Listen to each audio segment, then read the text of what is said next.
Hi friends, ఈరోజు మనం idli upma prepare చేస్తున్నామండి. ఇడ్లీలో మనం బ్రేక్ఫాస్ట్ చేసినాక మిగిలినాయి అనుకో, ఇడ్లీలు బోర్ కొట్టినాయి అన్నప్పుడు ఇలా చేసుకుంటే బాగుంటుందండి. టేస్ట్ కూడా ఒకసారి ఈ ప్రాసెస్ చూద్దామండి. ఇడ్లీలని ఇలా కొంచెం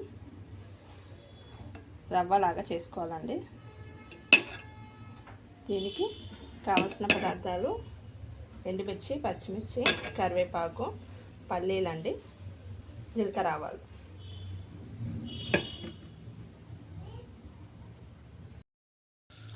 ఒక గిన్నెలో ఆయిల్ వేసి పల్లీలు వేసుకున్నామండి, మరియు జీలకర్ర, ఆవాలు,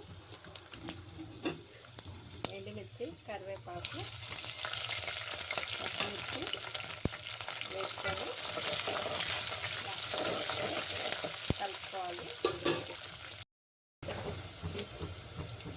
కొద్దిగా పసుపు వేసుకొని, ఆల్రెడీ ఇడ్లీలా సాల్ట్ ఉంటుంది కదండి, మరి కొంచెం లైట్గా వేసుకొని ఇప్పుడు ఇడ్లీలానే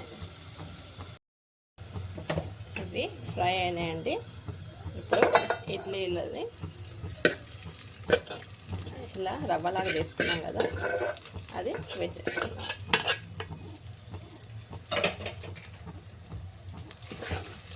ఇది కావాలి అంటే మినపప్పు కూడా వేసుకుంటే ఇంకా బాగుంటుందండి.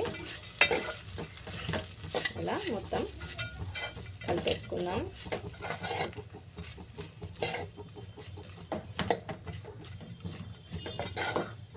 ఒక 5 మినిట్స్ పొయ్యి మీద పెట్టి స్టవ్ ఆఫ్ చేద్దాం. ఎంతో టేస్టీ ఇడ్లీ ఉప్మా అయితే ప్రిపేర్ అయిందండి. ఒక ప్లేట్లోకి తీసుకొని సర్వ్ చేద్దాం. వీడియో నచ్చితేనే లైక్ చేయండి. ఇడ్లీ ఉప్మా అయితే ప్లేట్లోకి తీసుకొని సర్వ్ చేసామండి.